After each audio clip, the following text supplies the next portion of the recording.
Greetings and salutations, everybody. My name is Michael Schwahn, and welcome to the channel. We have some more reaction content for you, and today we're checking out the last stuff, essentially, for Soul Hackers 2. We checked this out previously, and we were like, that looks pretty neat, but there just wasn't a ton for it before. This game comes out in a week now, so there's a lot more for it, and we're gonna watch some trailers. There's a really long gameplay video, but we're just gonna kind of pick through it if we don't get enough from the other trailers to try and see a couple of things that I was curious about from the first trailer. But this game comes out in a week, and the review embargo has actually already gone up on this game. I'll talk a little bit more about that after we actually watch some of this stuff. So I'll let the game start talking for itself, though. Let's get started.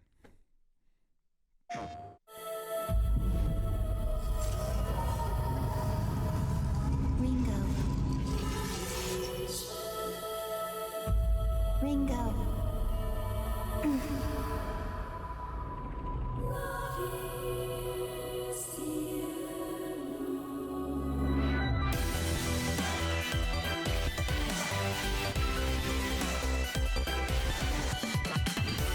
Take my hand.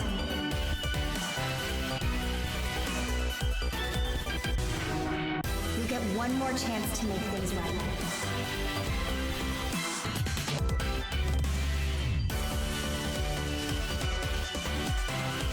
So that's our mission then. Save the world. Well, that was not much, was it? It was cool. It had a good tone and vibe and bopping music, but okay. Hey, this one's in 4K. I like that. I'm gonna soul hack and save whatever's left of him. No need to buy a coffin just yet. I figured dying and then coming back to life would be kind of a big deal for a human. But there's so much we don't know about soul hacking. And it's not meant for bringing people back from the dead. I take it we're dealing with a crisis? I kind of get used to weird things in my line of work. But coming back from the dead is definitely a first. I didn't even know that was possible. I suppose I'll take you up on your offer. Her name is Milady. I'll help you prevent this end of the world or whatever you've been going on about. So you're telling me this smooth-talking sweetheart who's out to save the whole world set some time aside just for little old me? Milady Erica something. The Erica something was her voice actor. It's Erica Lindbeck, the same person that voices Jessie in Final Fantasy VII Remake. The world or whatever you've been going on or is it about? Tifa? So you're telling me this smooth-talking sweetheart I think it's Jessie. who's out to save the whole world set some time aside just for little old me? Your story doesn't really end here, right? You've got some unfinished business. Vanisher, what the fuck is that? Is that a twerking pig? Oh my god. Whoop, I didn't mean to click on whatever that was. Okay, so these are the gameplay videos. We're going to look at this one as well, and then we'll see if we get enough from them or if we need to start scrubbing through some footage. Cities of humanity are largely dens of neon lights, convenience, and corruption. Karakocho is no different. And behind all the glitz and violence, a world-ending disaster is fast approaching. The fate of humanity falls to the agents of Ion, who must decrypt their destinies to save the world from apocalypse in a brand new RPG from Atlas. Welcome, agents of Ion. The end of the world is at hand. Two AI beings, Ringo and Fig, have been created by the digital hive mind Ion to prevent this calamity. But to do that, they're going to need some help. Arrow, an agent from the Yatagarasu group. Milady, a mysterious member of the Phantom Society. We're just making up And how words are Sizer, pronounced now. a freelance summoner who follows his own path. As Ringo revives her human allies, she'll come to understand them better. However, Ringo herself is affected by her companion's conflicted emotional states. Enter the Soul Matrix. To help ease their cognitive conflict, Ringo can delve into the Soul Matrix, a vast labyrinth of their collective minds. By getting to know her companions and raising their soul levels, she can help identify and work through Arrow, Milady, and Saizo's lingering regrets. There will be times when Ringo can hang out at Bar Hydrum to raise everyone's spirits and their soul levels. Descending deeper into each member's soul matrix may also have benefits in combat. But that's a topic for another day. This ragtag group may not always agree, but they'll need to cooperate if they want to discover the truth behind their fates and save humanity in the process. Okay, we're gonna go into this. Oh, what is this one? Wait. We watched this. We watched this. We didn't watch this one yet. Okay. Sorry, I got a whole lot of them in here. See if this one gives us anything else. You don't have to fight. Can't you see that the Phantom Society is wrong? But if you're not believing in something to the fullest, are you even really living? So we have to fight. This is about who we are. Hey, Ash. You okay? I saw you die! Why? You said you wouldn't kill him! I can't just give up on her. Not after I got to come back. Now that I found her again. I must say I expected better of you, Milady. The moments where I loved you, I'll make sure they never fade away. You've been quite a persistent thorn in my side. Every word out of his mouth, every This trailer's breath way he better takes than is that one we another just reason he watched. needs to die.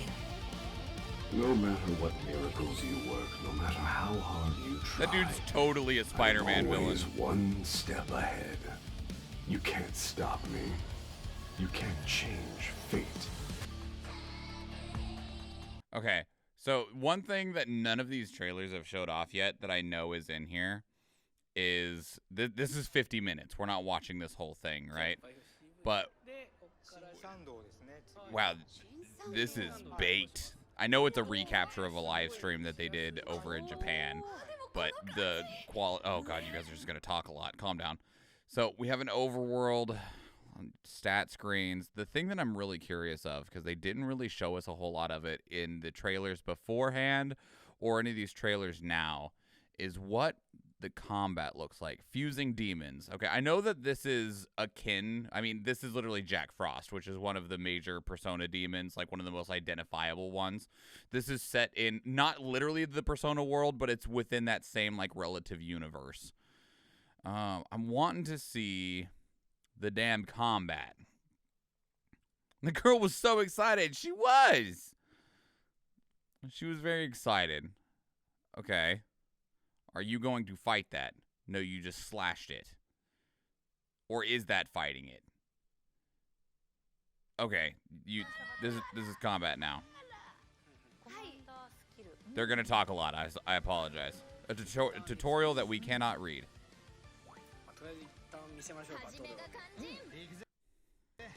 Hang on, I want that UI. Give me that UI back.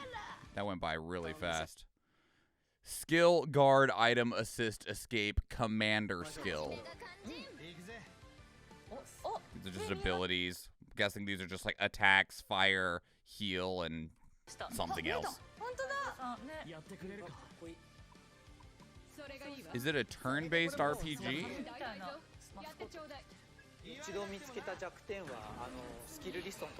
Yes.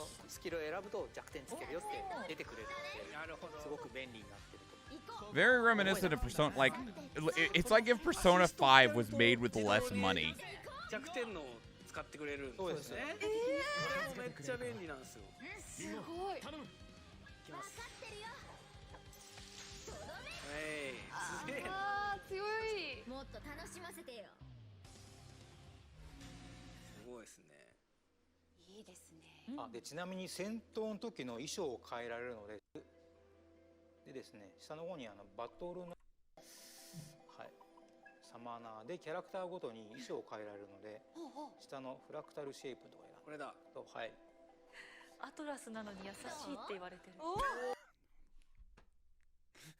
It's like if Persona 5 was made with less money and they just give this chick a fucking Joker outfit from Persona 5.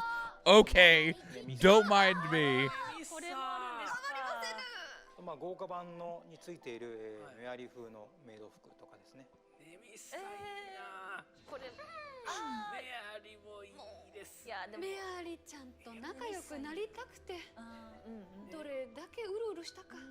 一通り全員分の衣装はある。おお似合うな。 Okay. Gonna move forward a little bit farther. Okay, so they're showing that you do get to retain your outfit changes in combat. あれ、そう出ましたね。片足で。攻撃しよう。あ、これ紹介パターンじゃないですか。そうですね。仲間の紹介。 There's another fight down here. あ、いた。あ、スネ夫っぽい。やろう。すごい。 Okay, it's a slightly different enemy. Play your turn. I wonder if that means that all of like you all go and then all of the enemies go. Kind of like Final Fantasy 3, where like all of your units take their turn at the same time and then it's the enemy's turn. They are way too excited about this game. I mean, they're supposed to be, right? Like part of this was definitely like part of the marketing for the game. There's like little shadow dudes in the back. いいわ。サバト見たいな。サバト。これで足るんであればサバトがいけるかしら。いけます。邪魔をしないの。お、初サバト。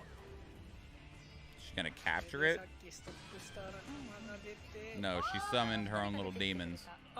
I like that the little Jack Frost demon has her outfit on. That's cute.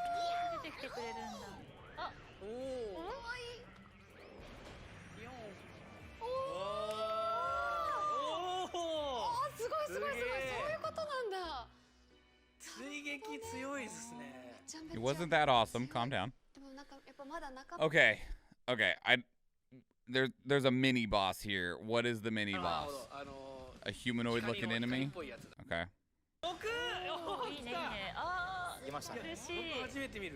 This is just the same sequence again where she summons the demons. There's more of them. It's not bad, but they need to calm down. I mean, yeah. ちょっと残った。倒しきれず。なんか色のエフェクトもなんかちょっといいですね。この戦い。あとはまあ倒せば。Okay, that's plenty. Okay, that's plenty. All right. So one of the things that I mentioned before we started checking out the trailers is that the review embargo for this game is already up, right? So people that got early copies, got review copies of Soul Hackers 2 have already played through it, and their reviews are starting to be posted. And the reviews for this game are mid. They're very mid. And not even like great mids. We're talking like 6 out of 10s and 7 out of 10s, with the absolute best being 8 out of 10s, which is not good. It doesn't mean that it's bad, but it definitely doesn't mean that it's good. And when I was looking through, is it a remake or a totally new game? It's a totally new game. It's a sequel to Soul Hackers 1, which I think was on like fucking Dreamcast or Sega Saturn or some shit. It's old as hell. And so the reviews, I've not read them. I've only seen the numbers, but the numbers can be very telling. Now, obviously, you don't always need to chalk everything up to review scores, but review scores can at least give you a general idea of the general reception that a game is going to have in terms of, is this good or not? If a game reviews poorly and you still love it to death, nothing wrong with that. Enjoy your game. But when it comes to trying to get a general idea of where you're going to put your hand on it, if it's not something you're already committed to, they give you at least that general sense of where you want to maybe gauge your interest level, especially when there's so many games coming out, your own personal time is limited, and you got to decide what games you are going to play and which games you aren't. I recently played a game called Scarlet Nexus, and I got very similar vibes from the trailers for this that I was getting from Scarlet Nexus. Of you're like, that looks really cool. And I finally, like, Scarlet Nexus, I was like, that I'm interested in that. And we played it, and it ended up just, it wasn't bad, but it also wasn't good. It was just, like, the most lukewarm, generic-ass, milquetoast JRPG I'd played in a long time. Where you're like, I mean, I'll eat it. It's all right. I'm not upset about it, but I'm also not excited. It had a lot of, like, potential. The art direction was cool, but it just didn't really live up to anything that I felt like it could have. And I'm getting very similar vibes from this. I'm like, it looks like a pretty okay turn-based JRPG, right? Like, if I had to pick, I would go play Persona 5. I've not played Persona 5, but maybe for people that have played Persona 5, they're like, yes, Soul Hackers will be within that universe and give me that kind of same vibe, but it definitely just doesn't look like it's trying to be what it could be. Like, it's got a cool art direction, but it also feels like it's got a really unexciting and kind of campy, and not in a good way campy, story and plot hook of, like, this, like, AI delving into a soul hack, which is kind of, sounds like it could be kind of corny. And so, like, I will probably skip it based off of what I've seen coming off a game that gave me very similar impressions as to this one and the reviews themselves. Now, if I end up being wrong, maybe one day I'll check it out, but I'm currently not. It's not pulling me towards it. I like the art direction, but that enough isn't enough to get me to be even willing to try it, because it is a major release. It's a full price game. If it was something like on, like, Xbox Game Pass where I can just pay a small subscription and be able to at least try it, that'd be one thing, but it's not pulling me at this point in time. That's like the plot of every SMT outside of Persona. I don't know. I've not played SMT. You want to know what my Persona experience is? I'll play Persona 4 Golden. That's it. That game was fucking great, though. I played Persona 4 Golden when it got its PC port. Fuck, that shit was good. That was really good. We played 110 hours or whatever of that game, and my only complaint was that it was over. Like, that was it. It's really impressive when you can play 100 hours of a game and you're like, man, I would have taken more. I've played games that were only 60 hours long. I've played 60-hour games and went, you overstayed your fucking welcome. Like, you were here too long. Dragon Quest 11, you stayed too long. Bitch, you're really good. You were really good, but you overstayed your welcome because you didn't do enough. But that's a different conversation entirely as well. But regardless of all that, I'm sure there's people that are very excited about Soul Hackers 2.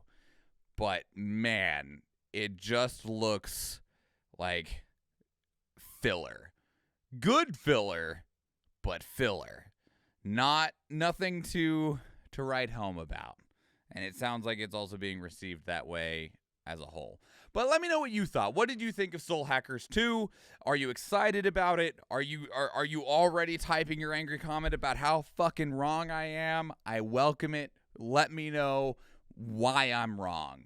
And when the game comes out in a week, I hope it's everything you've dreamed of and more. I really, really do.